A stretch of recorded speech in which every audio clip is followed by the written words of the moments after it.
Hi everyone, my name is Naomi and this is my public history project called Echoes of the Grand River. This project will explore how land-based learning and public history can re-center Indigenous voices along the Grand River through a digital walking tour. My learning objective for this is to explore key Indigenous historical and cultural sites along the Grand River and to reflect the role of memory, storytelling, and place in understanding Indigenous presence, resilience, and governance. My goal is to help viewers think differently about the land around them and consider the histories that are usually overlooked. So this is my digital tour. I used an app called Story Maps to make it. It's a public thing, so you guys can fully find it anywhere. But if I zoom out, it'll have these photos all around it. And you zoom in, it takes a little, but it has like all the monuments and views along the Grand River of Indigenous um, map work. So there's even one down on my personal new credit area. Should be, yeah, right there, the old council house. So it's a story map that I created, and it works as an interactive digital tour. It lets viewers explore each site virtually while learning about its history and significance. Story maps worked well because it blends map, text, audio, and images in a way that feels accessible and immersive. So if I go to full screen, you can scroll through it and there's just information on each thing and photos and references. The next slide. The project's purpose. So the purpose of this project is to recenter Indigenous voices and restore histories that have often been erased from public memory. The Grand River region has always been home to Indigenous nations whose governance and cultural systems shaped the land long before colonization. The project also connects to Indigenous cultural movements that focus on reclaiming land, language, traditions, and stories. Statistically, my project uses reflective educational storytelling grounded in Indigenous worldviews. So why does this matter? This project matters because it helps people understand the Indigenous histories that shape the Brantford area. By sharing these stories through my own perspective as a Mississauga of the Credit First Nations student, I want people to see the land with more awareness and care. The contextual insight shows how each site connects to deeper histories. Thematically, the project blends memory, place, and identity to make Indigenous history more meaningful for my viewers. So this slide's on land-based learning. Land-based learning was a major part of our course in my project. Visiting these sites in person made the history feel alive, and the land itself teaches these relationships, movement, and memory. Walking along the Grand River helped me see how public history can honor Indigenous knowledge by treating the land as a teacher and a record of experience. So I'm going to go through a brief historical timeline. So this timeline will show the long continuous presence of Indigenous nations on the Grand River and how relationships to the land have shifted through contact, treaties, colonization, and resurgence. It helps viewers see how the past continues to shape our present. So this slide here is on pre-contact. So like just Indigenous people before the Europeans came. So before European contact, nations such as the Mississauga of the Credit and the Haudenosaunee lived along the Grand River watershed. The river was a travel route, a food source, a cultural anchor, and a spiritual teacher. This grounding helps remind us that Indigenous presence is here, thousands of years deep. So this is during the contact. So during the 1600s and 1700s, contact with Europeans brought major changes. Trade relationships formed, but disease, displacement, and colonial violence reshaped Indigenous territories. Even through this, the Grand River remained central to governance and community life.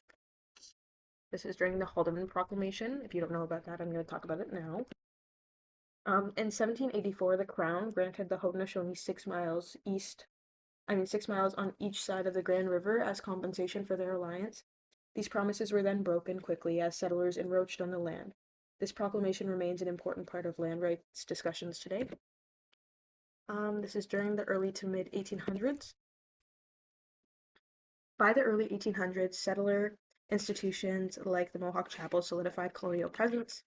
Indigenous communities faced more pressure on land, culture, and governance. The images on the slide show how long these buildings have stood and the complicated histories attached to them. It's a little blurry, but these are like photos. This one's obviously painted. This one's obviously, I think, drawn or painted, and then this is just like an actual photo of it now. Um, so this one is about expansion and land loss through the 1820s to 1900s. Throughout the 19th century, land dispossession increased through illegal sales, forced surrenders, and government policies. Settler monuments shaped public memory, often erasing Indigenous presence. You can see through this slightly blurry photo, oh, sorry, that this is the bridge we have in Brantford, and painted on it is "This is Indian land." And then there are settlers. This was along the Grand River.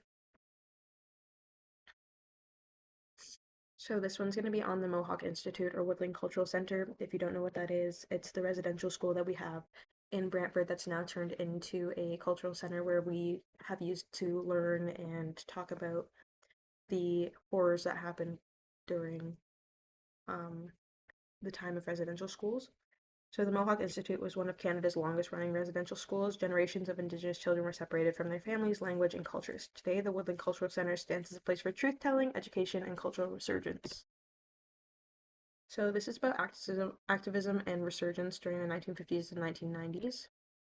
So in the mid 20th century, Indigenous nations across the region asserted treaty rights, land claims, and cultural revitalization. Awareness grew about residential schools and the impact of colonization during this time. So from the 2000s to the present, today efforts like Save the Evidence, Preserve the Mohawk Institution for Truth and Learning, the Mississauga credits of the First Nation continue to lead in governance and cultural resurgence. The Grand River remains a site of living knowledge and identity. So now I'm going to go through all of the sites that were on my digital tour itself. So we'll start with the Grand River. The Grand River is a living ancestor. Its water carries teachings and memories connecting generations and reminding us that history flows through the present. And now we'll go to the Woodland Cultural Center. This center stands on the site of the Mohawk Institute. It reminds us of survivors' resilience and the ongoing responsibility to learn, listen, and support healing. So this one's on the Mohawk Chapel. This chapel represents centuries of diplomacy, community, and continuity. It is one of the oldest buildings tied to Haudenosaunee history in the region. The Joseph Brant Monument, which we have in Victoria Square. This monument honors a Haudenosaunee leader. It also raises important questions about representation and whose histories get centered in public memory. This is the Mississauga of the Credit First Nations Old Council House. This site represents governance, leadership, and continuity for Mississaugas of the Credit. It serves as a reminder that Indigenous presence is active, rooted, and thriving. And then these are my references. That is my presentation. Thank you for watching. If you do want to go and look at my digital tour itself, you can find that either online by looking it up or just clicking this link when I post it. It should just come up.